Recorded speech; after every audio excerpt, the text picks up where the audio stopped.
Et ce matin, le titre du message, c'est « Jésus plus peu égale beaucoup ». Jésus plus peu égale beaucoup. Eh bien, évidemment, ça fait référence à une des deux multiplications des pains que Jésus a fait lors de son ministère terrestre. Alors, on lit dans l'Évangile de Luc à partir du chapitre 9, à partir du verset 10 jusqu'au verset 17. À leur retour, les apôtres racontèrent à Jésus tout ce qu'ils avaient fait. Il les prit avec lui et se retira à l'écart du côté d'une ville appelée Bethsaïda. Mais les gens l'apprirent et le suivirent. Jésus les accueillit.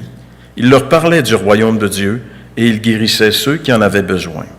Comme le jour commençait à baisser, les 12 s'approchèrent et lui dirent « Renvoie la foule afin qu'elle aille dans les villages et dans les campagnes des environs pour se loger et pour trouver de quoi manger, car nous sommes ici dans un endroit désert. » Mais Jésus leur dit « Donnez-leur vous-même à manger. » Ils répondirent « Nous n'avons pas plus que 5 pains et 2 poissons, à moins d'aller nous-mêmes acheter des vivres pour tout ce peuple. » En effet, il y avait environ 5000 hommes.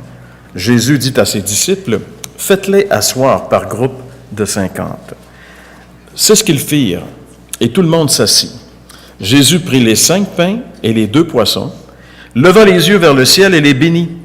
Puis il les rompit, les donna aux disciples, afin qu'ils les distribuent à la foule. Tous mangèrent et furent rassasiés.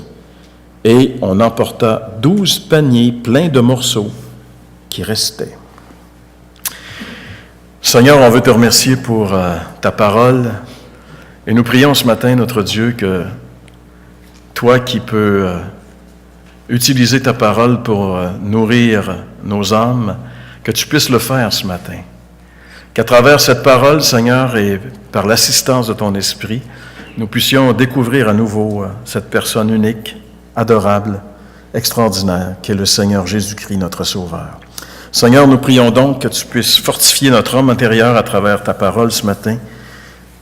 Nous te le demandons au nom de Jésus. Amen. Ça fait déjà quand même plusieurs mois, et même, je dirais, quelques années, qu'on étudie l'Évangile de Luc, évidemment entrecoupé de d'autres messages, d'autres choses, mais pourquoi est-ce qu'on le fait? Pourquoi est-ce que Dieu nous a laissé 4 récits évangéliques? Je pense que la seule raison, en tout cas en ce qui me concerne, c'est afin de connaître de plus en plus et de connaître de mieux en mieux le plus grand personnage de l'histoire. Et Jésus est une personne, on peut le dire, assez énigmatique. On ne peut pas le classer dans une série, on ne peut pas le mettre dans... il y a des gens qui ont écrit un livre, Les grands prophètes, et qui ont mis Jésus dedans. Jésus, c'est pas... Il a un ministère prophétique, mais c'est pas un grand prophète. Il est plus grand qu'un grand prophète. Il est intriguant, Jésus. C'est une personnalité assez intrigante. Il est mystérieux, difficile à saisir. Mais surtout, il est fascinant. Quand on s'arrête et qu'on l'écoute, et qu'on essaie de le découvrir, c'est l'être le plus fascinant qui a traversé l'histoire de notre humanité. Et non seulement il est un être unique, mais il est tellement renversant qu'il est la source de notre bonheur éternel. Le connaître, lui, c'est avoir la vie éternelle. L'apôtre Jean dit, « La vie éternelle, c'est qu'ils te connaissent, toi, le seul vrai Dieu, et celui que tu as envoyé, Jésus-Christ. » Il n'y a aucun autre personnage, aussi grand soit-il, qui peut dire que de le connaître, on obtient la vie éternelle. Il y a comme une dimension de la personne de Jésus qui fait pas rapport avec les autres. Il est vraiment à part. Qui est-il vraiment? Vous savez, Jésus n'a pas enseigné longtemps, j'ai déjà parlé de ça, l'enseignement de Platon, Aristote et Socrate mis ensemble, ça donne presque 55 ans d'enseignement. Jésus a enseigné 3 petites années, et les 3 années d'enseignement de Jésus ont eu une influence incroyablement disproportionné à comparer, si on compare à l'enseignement des plus grands philosophes grecs qui ont marqué notre histoire. Donc, la pensée humaine a été influencée d'une manière incroyable par Jésus. Il a touché le cœur de l'homme et personne n'est insensible. Ou bien on l'aime de tout notre cœur, ou bien on le hait de tout notre cœur. Jésus ne laisse vraiment personne indifférent. Il a influencé tous les domaines de la vie. L'art, par exemple. Les plus grands peintres, hein, je vous en ai déjà parlé, mais Rembrandt, Michel-Ange, les plus grandes œuvres de ces peintres-là ont été inspirées par la personne de Jésus. Les grands compositeurs musicaux comme Bach, Handel, Mendelssohn ont trouvé une inspiration incroyable. Moi, je suis toujours renversé par le Messie de Handel, cette musique qui vient nous chercher, mais est inspirée par la personne de Jésus. C'était sa façon à lui, Handel, de nous parler de Jésus par le talent qu'il avait reçu. La littérature, c'est quand les journaux ou la publicité nous parle du plus récent livre écrit sur César, sur Napoléon, etc. C'est très rare. Pourtant, chaque année, il y a toujours des dizaines de livres qui sortent et qui nous parlent de Jésus. Il y en a tout le temps, des dizaines, des centaines, des milliers de livres sont écrits chaque année ayant comme sujet la personne de Jésus. Il y en a un qui a été écrit dernièrement, qui circule beaucoup dans les milieux évangéliques. Et c'est d'ailleurs à partir de ce titre-là que j'ai inspiré le titre de mon message ce matin. « Jésus plus rien égale tout ». L'auteur a... J'ai pas lu ce livre-là. Ça doit être un livre intéressant. Je suis d'accord avec son exposé, son problème ici. Jésus plus rien égale tout. Je suis d'accord avec ça. Mais dans le passage que moi j'ai lu, je vois que Jésus plus peu égale beaucoup. Ça, je peux le démontrer en tout cas avec les Écritures. Alors, il faudrait que je livre, mais je suis d'accord avec M. Tshividja. Hein? Avec un nom comme ça. Mais le Seigneur est merveilleux, il sauve des gens avec... Tu sais, même si c'est un nom incroyable à prononcer, le Seigneur va te sauver pareil. Il n'est pas arrêté par ça. Jésus est un des plus grands paradoxes de l'histoire de l'humanité. Pourquoi? Parce qu'il est unique. Jésus a dit des choses que personne d'autre que lui n'aurait pu dire. Et même, il y a des gens qui disent que c'était un fou d'avoir dit des choses comme ça. Là. Entre autres, des paroles intransigeantes. Jésus dit « Je suis le chemin, la vérité et la vie. Nul ne vient au Père que par moi. » Imaginez-vous quelqu'un qui dit ça. Quelqu'un qui dit « Moi, là, je suis le chemin qui mène à la vie. Je suis la vérité. » C'est qui la vérité? Je suis la vérité. Écoute, qui est ce personnage? Je suis la vie. Personne ne va entrer dans la présence de Dieu le Père sans passer par moi. Alors, comme l'a dit C.S. Lewis, ou bien c'est le personnage le plus mégalomane, le plus fou, le plus détraqué qui est passé sur la planète, ou bien c'est vrai ce qu'il dit. Il peut pas, c'est pas entre les deux. Jésus n'est pas un grand personnage qui fait de la moralité. Il se place devant nous en disant, écoutez, c'est moi qui ai la solution à votre vie. Si vous croyez qui je suis et que vous mettez votre vie en accord avec moi, vous avez la vie éternelle. Sinon, vous allez périr. Vous allez périr dans l'éternité, dans l'enfer, dans un tourment éternel. On n'est pas assez au courant de l'enfer. On n'en parle pas assez de l'enfer. L'enfer, c'est terrible. C'est terrible. On va voir un passage dans l'Évangile de Luc où on voit un aperçu de ce que ça peut être l'enfer avec le mauvais riche et Lazare qui dit « Je peux-tu avoir une goutte d'eau? » Non. Non, aucun répit, aucun repos. Je suis poigné ici, je ne peux pas sortir. Qu'est-ce qu'il dit, le mauvais riche? À Abraham. Va dire j'ai 5 frères, ils sont tous comme moi, ils s'en viennent tous ici. Va leur dire que ça existe, cette place-là, pour pas qu'ils se rendent ici. Ici. Ici, c'est ici. Non, mais des fois, c'est très québécois ici.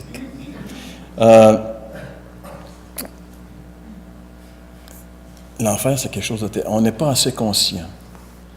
C'est sûr qu'on dit, la religion, elle faisait juste parler de l'enfer. Si la religion disait au moins ça de vrai, on devrait au contraire dire au moins il y avait ça de vrai. C'est parce qu'il n'y avait pas de solution. Tu parlais juste du problème, il n'y avait pas de solution à l'enfer. Ils se servaient de ça pour garder les gens sous une soumission aveugle. Mais l'enfer, c'est une réalité. Et la seule façon de l'éviter, la seule façon, c'est de croire en Jésus parce qu'il a dit « Je suis le chemin, la vérité et la vie. Nul ne vient au Père que par moi. » Jésus a fait des choses que personne d'autre que lui a fait. Jésus a fait des guérisons. Il y a des gens qui disent avoir fait des guérisons, mais Jésus a fait des guérisons qui étaient d'une manière tout à fait observable. C'était pas des trucs de mal de tête puis de mal de dos, c'était vraiment il a même ressuscité des morts. Donc Jésus a fait des choses qui étaient hors de la capacité de l'être humain. Puis finalement, qu'est-ce qu'on a fait avec Jésus? On l'a tué. 33 ans, c'est pas vieux, 33 ans. On l'a tué. Mais qu'est-ce que Jésus a fait? Il est revenu. Hein? On ne peut même pas le tuer, il revient. Trouvez-en donc un autre dans l'histoire de l'humanité qu'on a tué puis qui est revenu. Il n'y en a pas. Jésus est un être unique. C'est pour ça qu'il faut le connaître, moi je veux dire qu'un être comme ça, il faut prendre le temps de s'arrêter pour le connaître, et Dieu a permis qu'on ait tous les instruments pour le connaître. Il nous a laissé sa parole. Des petits textes qui sont pas longs, qui sont courts, qu'on peut prendre le temps de méditer, d'étudier. C'est pour ça qu'on étudie l'Évangile de Luc, pour le connaître de plus en plus et de mieux en mieux. Et le plus merveilleux en ce qui concerne Jésus, c'est que lui, vous savez, nous autres, là, on change. On vieillit, on change. On change physiquement, puis on change aussi moralement, etc. C'est pour ça que des fois, les couples, quand ils ne se reconnaissent plus à un moment donné, puis il y a des divorces parce qu'ils changent tellement que le gars dit « Il me semble que ce n'est pas cette femme-là que j'ai mariée » ou la femme dit « Il me semble que ce n'est pas ce gars-là que j'ai marié. » Parce qu'on change. On est toujours en train de changer, de s'adapter à des événements et qui ont des effets et qui font que notre vie change, on n'est plus les mêmes. Mais en ce qui concerne Jésus, la Bible dit ceci, Jésus-Christ est le même hier, aujourd'hui et éternellement. Il ne change pas. Ça, c'est merveilleux. Le Jésus que je découvre dans les évangiles, il n'a pas changé, il est le même aujourd'hui. C'est le même personnage, avec la même puissance, le même amour, la même compassion. C'est le même. C'est le même qui a fait énormément de choses. Et parmi les choses qu'il a faites, c'est qu'il nous a démontré qu'avec peu, il peut faire beaucoup. Et ça devrait nous encourager. Ça devrait nous encourager de savoir que Jésus fait beaucoup avec peu. Tu sais, aujourd'hui, on est dans une culture de la compétence, de la concurrence et de la performance. Aujourd'hui, il faut que tu performes. Si tu n'es pas à la hauteur, tu te sens rejeté. Puis on élève de plus en plus les standards, ce qui fait que beaucoup de gens font des burn-out, sont malades, parce qu'ils veulent juste s'intégrer dans la façon de vivre dans notre monde. Et ce qui est merveilleux avec Jésus, c'est que lui, là, il accepte ceux qui ne rentrent pas dans les standards. Ceux qui sont rejetés, les mis à part. Lui, il les accepte. Et puis, il va faire des choses. On l'a vu ce matin. Dieu nous transforme. La grâce de Dieu nous transforme. Quand il a vu Simon, fils de Jonas, c'était qui ce gars-là? C'était un illettré de la Galilée, un pécheur. C'était un gars qui était... Il devait être rude. Les pécheurs, habituellement, c'est pas des gens de... Ils font pas, mettons, dans la dentelle. Mais quand Jésus l'a vu, vous savez qu'est-ce qu'il a dit? Simon, fils de Jonas, tu vas devenir Pierre. Jésus a vu dans cet homme ce qu'il allait devenir, ce que lui allait en faire. Et quand il nous voit, il ne voit pas juste ce que nous sommes, il voit ce que nous allons devenir en lui. C'est pour ça qu'il change les noms dans la Bible. Saul est devenu Paul. Les noms changent parce que les vies changent, parce que Jésus change les vies. Il a la capacité de le faire. Et puis, il se plaît à utiliser justement des gens qui n'ont pas les capacités, qui ne sont pas capables de faire ce qu'il leur demande. Jésus aime ça. J'ai ça à faire. Es-tu capable? Non. Parfait, viens. Es-tu capable? Oui. Non, je n'ai pas besoin de toi si tu es capable. Tu n'es pas capable? Parfait. Jésus aime les pas capables. Parce que Jésus fait beaucoup avec peu. C'est ce que nous révèle notre passage aujourd'hui qu'on va regarder attentivement dans les quelques minutes qui viennent. Mais ce passage aussi nous révèle 4 caractéristiques de la personnalité étonnante, fascinante, renversante de Jésus. Premièrement, elle nous rappelle que Jésus, c'est un être prévenant. Ça, c'est une caractéristique qui n'existe plus beaucoup dans notre culture, être prévenant, aller au-devant des besoins des autres. Ben, Jésus est un être prévenant. Deuxièmement, ce texte nous révèle aussi que Jésus, c'est un être accueillant.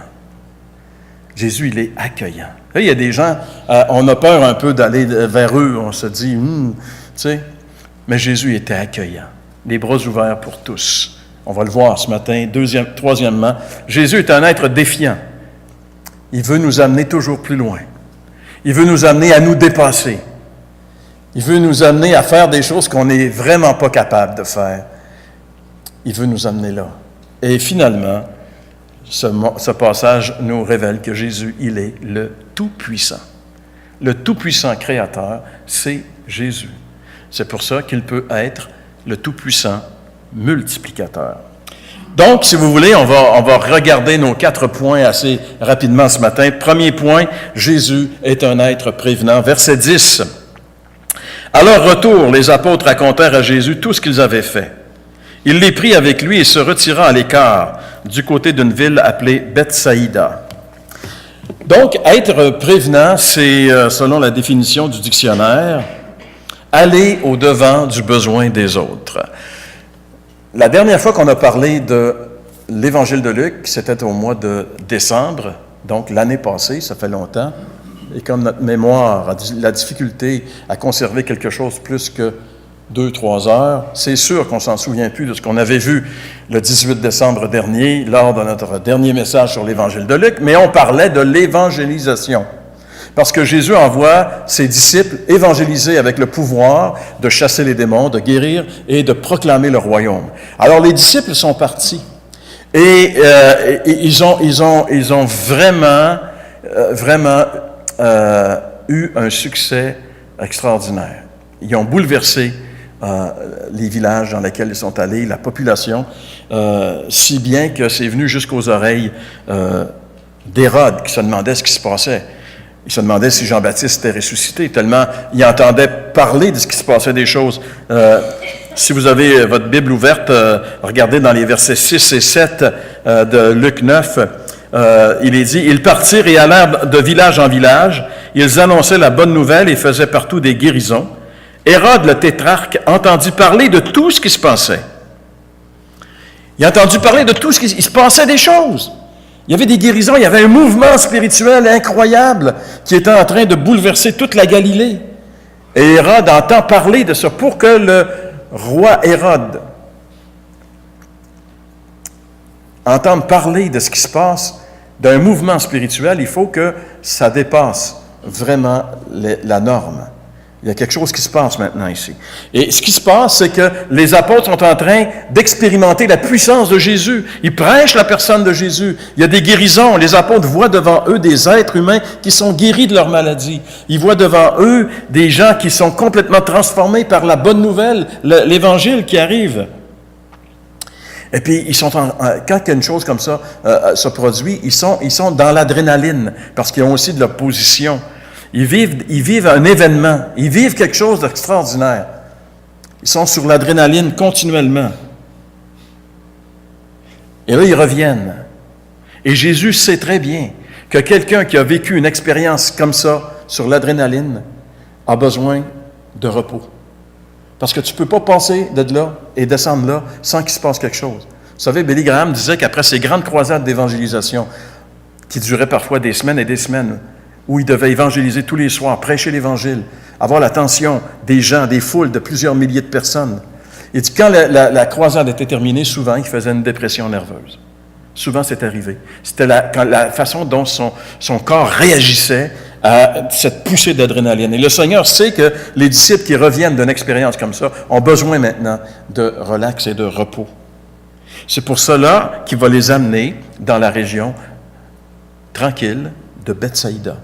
Bethsaïda, pour les gens qui ne savent pas vraiment où c'est, évidemment, c'est en Galilée. C'est une des petites villes qui est autour du lac de Galilée. Elle est tout au nord, sur le bord du Jourdain, le Jourdain Nord, le Jourdain qui prend ses sources dans les neiges de l'Hermon et de quelques autres affluents. Il coule ici. Et Bethsaïda, vous savez ce que ça veut dire? Bethsaïda, Beth, vous savez ce que ça veut dire Beth en hébreu? Beth, ça veut dire maison. Maison. Et on dit que Bethsaïda, c'était probablement maison des poissons, maison de la pêche, maison des pêcheurs, mais ça avait une relation avec la pêche. Et c'est de là, de Bethsaïda, que sont originaires Pierre, son frère André, Jacques et Jean. Ces disciples qui vont avoir une part très importante dans le ministère de Jésus, viennent de Bethsaïda, sont allés s'installer à Capernaum. C'est des petits villages qui sont à côté les uns des autres, qui se font même à pied. Donc, Jésus les amène vers Bethsaïda, peut-être pas dans le village de Bethsaïda, mais autour, pour qu'ils puissent se reposer. Ils ont besoin de décompresser. Alors, Jésus les amène là. Mais comme la réputation de Jésus est faite, on sait très bien que quand Jésus est là, c'est bon d'être là, parce que quand Jésus est là, si tu as un problème, lui, il le règle. Si tu as faim, tu manges. Si tu as une maladie, tu es guéri. Si tu as besoin d'entendre quelque chose qui va te faire du bien, tu vas l'entendre. Alors, tout le monde savent très bien, tout le monde sait très bien que quand Jésus est là, il faut être là. Il se passe quelque chose. Donc, les gens vont savoir que Jésus, il s'est dirigé vers Bethsaïda. Et qu'est-ce qui va se passer? C'est notre deuxième point que j'ai appelé, qui démontre que Jésus est un être très accueillant. Verset 11, « Mais les gens l'apprirent et le suivirent. Jésus les accueillit. » Les gens ont appris que Jésus se dirigeait vers Bethsaïda. Vous savez qu'est-ce qu'ils ont fait? Selon les autres évangiles parallèles, Jésus a traversé probablement de Génézareth jusqu'à Bethsaïda en bateau, en barque. Mais les gens de Capernaum et autour, quand ils ont su que Jésus s'en allait là, ils sont partis à pied et sont arrivés avant Jésus. De façon que quand Jésus est débarqué de la barque, il a vu toute cette foule qui était là, avec la langue à terre. Il y avait faim, il y avait soif. Et Jésus s'est retrouvé devant cette foule. Vous savez, les gens, dans ce temps-là, ils savaient qui était Jésus. Puis ils savaient que c'était important et que c'était bon d'être avec lui. Si aujourd'hui, les gens savaient qui est Jésus.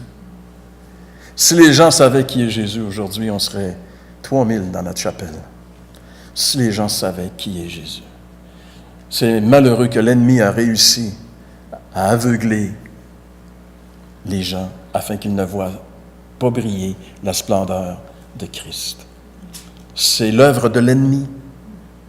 C'est l'œuvre de la chair aussi. Vous savez, Pierre, à un moment donné, Jésus, justement dans cette région, un petit peu plus au nord, sur le mont Hermon, Césarée de Philippe, Jésus va demander à ses disciples, qui dit-on que je suis? Et là, les disciples vont dire, il y en a qui disent que tu es Jean-Baptiste, d'autres que tu es ci. Et là, Jésus va se tourner vers eux. Qui? Vous autres? Et là, Pierre va dire, tu es le Christ, le Fils du Dieu vivant.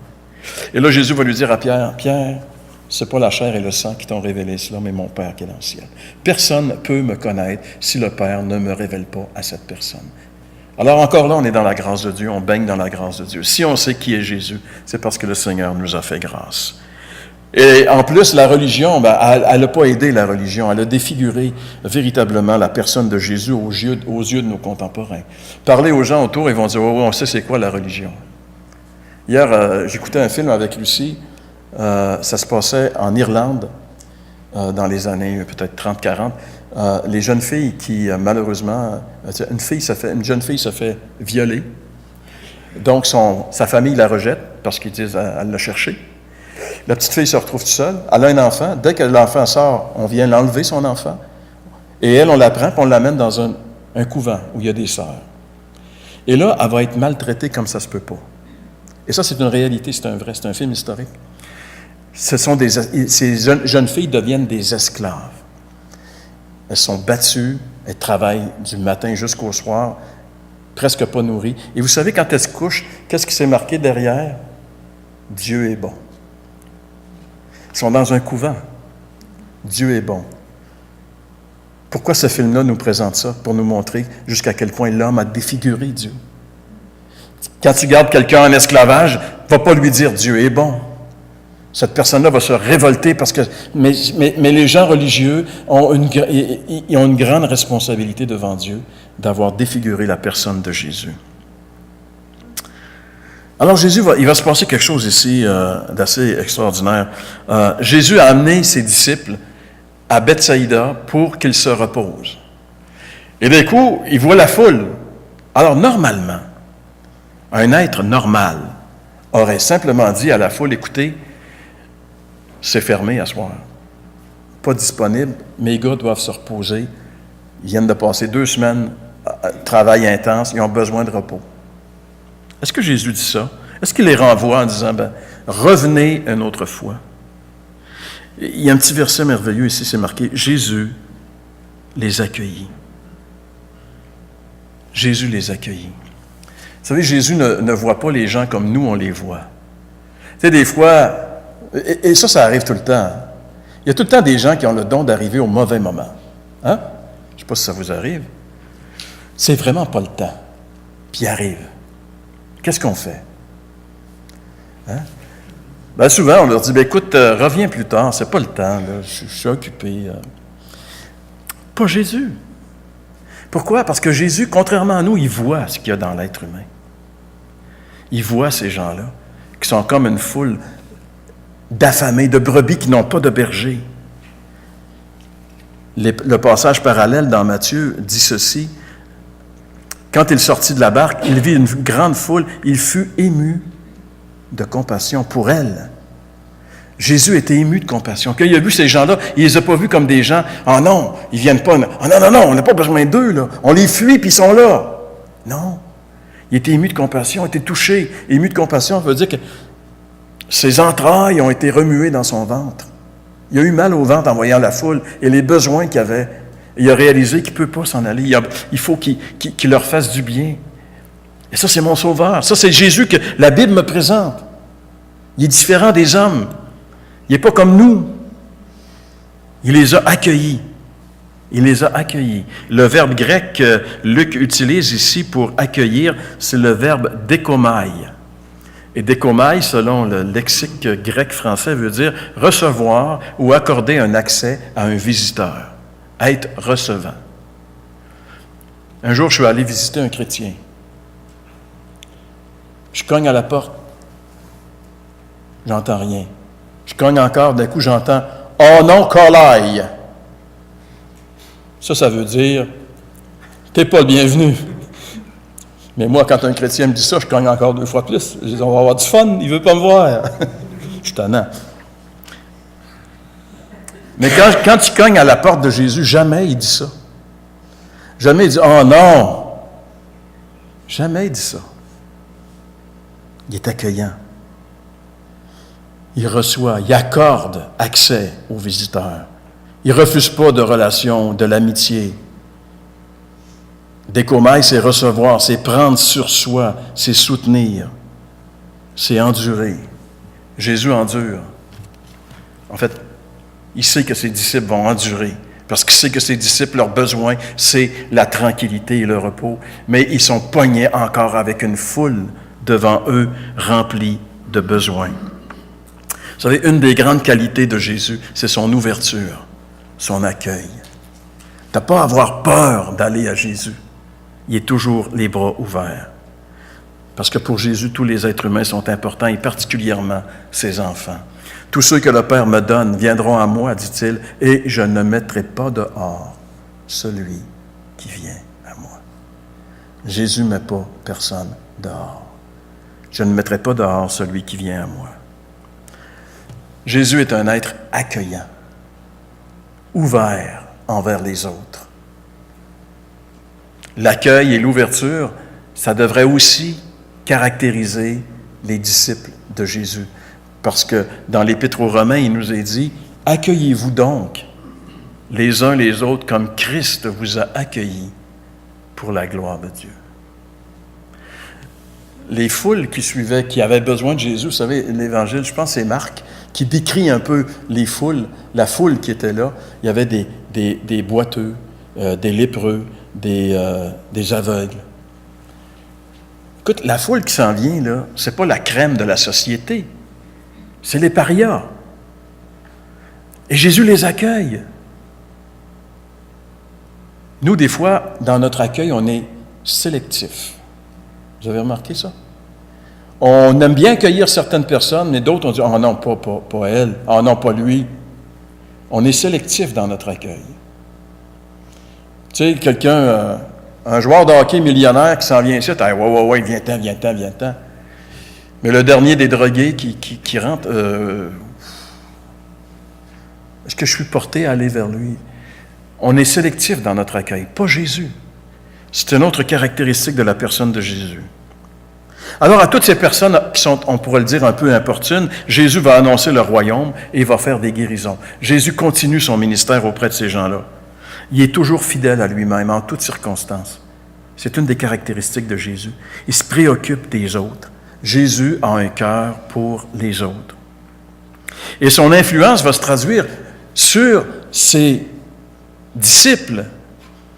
Tu ne peux pas vivre en présence de Jésus pendant des années sans qu'à un moment donné, ça transpire sur toi. Alors les disciples, ils commencent à avoir un peu d'altruisme, c'est-à-dire d'être un peu considérés par les besoins des autres. C'est pour ça que si vous regardez ici, on arrive dans notre troisième point, qui est que Jésus est un être défiant. Au verset 12, « Comme le jour commençait à baisser, les 12 s'approchèrent de Jésus et dirent, « Renvoie la foule, afin qu'elle aille dans les villages et dans les campagnes des environs pour se loger, trouver de quoi manger, car nous sommes ici dans un lieu désert. » Alors, les disciples sont bien conscients que cette foule-là a faim, c'est la fin de la journée. Et Jésus leur dit, « Donnez-leur vous-même à manger. » Jésus va leur dire, « Non, on ne les renvoie pas, c'est vous autres, donnez-leur à manger. Vous avez vu qu'il y a un besoin? » Ils l'ont vu. Ils ont dit, garde, le jour commence à renvoyer la foule afin qu'ils puissent manger. Ils sont concernés par le besoin. Les disciples sont sensibles aux besoins des autres. Il faut qu'ils mangent. Ici, ils ne pourront pas manger, c'est un lieu désert. Puis peut-être aussi, si on descend plus profond puis qu'on médite longtemps, peut-être c'est une bonne façon aussi de dire à Jésus, on va se débarrasser d'eux autres. Renvoie-la. On va enfin avoir la paix. Peut-être. Mais Jésus, il a une meilleure idée. Il dit, non, donnez-leur vous-même à manger. Donnez-leur vous-même à manger. Les disciples veulent se débarrasser. Jésus veut les embarrasser. Donnez-leur à manger. Vous savez, des fois, on peut prier le Seigneur, fais ceci, fais cela pour les gens. Fais ça. Seigneur, on prie pour la ville de Sorel, fais que les gens connaissent la vérité. Le Seigneur dit, donnez-leur la vérité. Donnez-leur vous-même à manger. Pourquoi moi je le ferais? Vous êtes là. C'est notre responsabilité. C'est souvent embarrassant ce que Jésus nous demande de faire. Écoute, il nous demande d'être ses témoins, de faire de l'évangélisation. En tout cas, c'est embarrassant pour eux ce qu'il leur demande. Donnez-leur vous-même à manger. Pourquoi c'est embarrassant? À cause de leurs ressources. Ils veulent bien, mais ils ont juste 5 pains puis 2 poissons. Puis la foule qui est là, ici, c'est marqué 5000 hommes. 5 pains, 2 poissons, 5000 hommes. Et puis, attention, le mot « homme » ici, Andrès, c'est des hommes masculins adultes. Ça ne fait pas mention des femmes et des enfants. Il y a plus que 5000 personnes. John MacArthur évalue, si vous avez une Bible avec commentaire MacArthur, vous pouvez regarder, MacArthur établit que la foule pouvait contenir 20 000 personnes. 5 pains, 2 poissons, nourrissez-les. Quel défi! Gloire Seigneur, merci de nous mettre devant un tel défi. Ils sont complètement renversés. C'est pas compliqué. Voici les ressources. 5 pains, 2 poissons. Côté de l'équation, ressources. Côté de l'équation, besoin, une foule entre 5 et 20 000 personnes. Puis Jésus dit, nourrissez-les avec ça. C'est une situation qui est impossible. C'est impossible. Et ça ressemble un petit peu au défi que Jésus nous lance lorsqu'il nous dit d'être ses témoins. Qu'est-ce qu'on peut faire avec nos maigres ressources devant cette foule immense d'incrédules autour de nous? Qu'est-ce qu'on peut faire vraiment? Et le Seigneur veut démontrer quelque chose à ses disciples, il veut leur apprendre une leçon très importante ici. Il veut nous démontrer notre insuffisance et notre impuissance pour accomplir sa volonté. C'est lui qui, à travers nous, va faire les choses. Regardez ce qu'il dit ici dans 2 Corinthiens. « Nous sommes pour Dieu le parfum de Christ parmi ceux qui sont sauvés et parmi ceux qui périssent. Aux uns, une odeur de mort donnant la mort, aux autres, une odeur de vie donnant la vie. Qui est suffisant pour ces choses? Qui peut faire ça? Nous sommes pour Dieu le parfum de Christ. On est pour Dieu le parfum de Christ. Ce n'est pas notre suffisance, ce n'est pas nos capacités. C'est Dieu en nous, qui est pour certains une odeur agréable et pour d'autres une odeur de mort. Mais qu'est-ce qu'on fait avec notre insuffisance? Qu'est-ce que les disciples doivent faire avec leur peu de ressources, leurs 5 pains et leurs 2 poissons, pour que la foule de 5000 personnes puisse être nourrie? Qu'est-ce qu'ils doivent faire? Une seule chose, remettre le peu dans les mains de Jésus. Et à partir de ce moment-là, il va se passer des choses tout à fait incroyables. C'est là que tout va changer. Quand les pains et les poissons vont être remis dans les mains de Jésus. Dès que les maigres ressources des disciples tombent dans les mains de Jésus, alors tout est possible. Et l'impossible va arriver. Quelque chose d'incroyable, de renversant va se passer. Et ce qu'on doit retenir là-dedans, ce qui est important, ce n'est pas ce que nous avons ou ce que nous sommes qui est important. Tu sais, des fois, on se laisse arrêter parce qu'on se dit « je ne suis pas à la hauteur, je ne suis pas capable, je n'ai pas assez de connaissances ou quoi que ce soit ». Ce qui est important, c'est que le peu que nous soyons soit remis entre les mains du Seigneur. Et lui va faire le reste. Mais que nous soyons vraiment remis entre ses mains. C'est lui qui fait la différence parce que c'est lui le Tout-Puissant. Ça, c'est notre 4e et dernier point qu'on voit au verset 16 et 17. Jésus prit les 5 pains et les 2 poissons, leva les yeux vers le ciel et les bénit, puis il les rompit, les donna aux disciples afin qu'ils les distribuent à la foule. Tous mangèrent et furent rassasiés, et on emporta 12 paniers pleins des morceaux qui restaient. J'aime m'imaginer la scène où on remet à Jésus ces quelques pains et ces 2 poissons. J'aime voir Jésus qui les prend. Jésus qui lève ses yeux vers le ciel. Vous savez, c'est intéressant ça. Il leva les yeux vers le ciel. À toutes les fois qu'on voit Jésus prier dans les Écritures, il lève les yeux vers le ciel. Nous, souvent, quand on prie, on baisse la tête, on regarde la terre. Alors que Jésus, lui, lève les yeux vers le ciel. C'est comme l'idée d'entrer, il rentre en contact avec le Père. Le Père est en haut. Quand Jésus va monter à l'ascension, il monte par en haut. Il rentre en contact avec le Père. En réalité, il y a les pains entre les mains, mais il les met en contact avec le Père. C'est ça qu'est en train de faire Jésus ici. Il connecte ce peu avec le Tout-Puissant.